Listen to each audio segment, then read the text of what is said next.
We'll guide you through how to use VLC Media Player on an iPhone. If you find this useful, then consider subscribing and liking the video. With VLC, you can go and have different media in there. So to go and get started, you want to get it from the App Store, and then here we have the VLC app.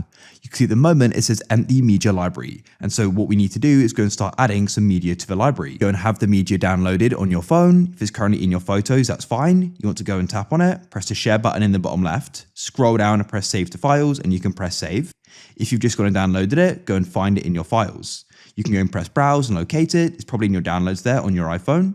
Then you can press the three dots in the top right and go and select the media and press the move icon, which is the folder icon in the middle at the bottom. Press search at the top and you want to type in VLC and you can tap on the VLC folder and press move. You now added it to the library. So if you go and open up VLC, you'll go and find it here.